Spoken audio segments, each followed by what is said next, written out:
अस्सलामुअलैकुम मौलाना साहब, अजान के वक्त सर पर दुपट्टा रखना जरूरी है क्या?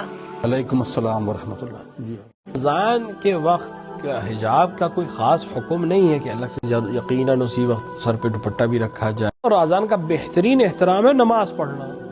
अगर मर्द है तो बस मस्जिद में जाए, खातून है तो वो घर में नमाज पढ़े, ये बेहतरीन एहतराम।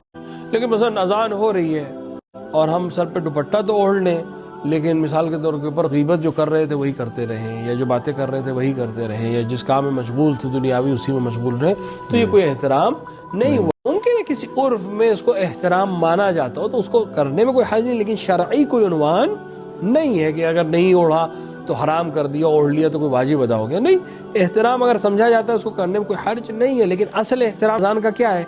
अजान क्या कह रही है? नमाज पढ़ जी।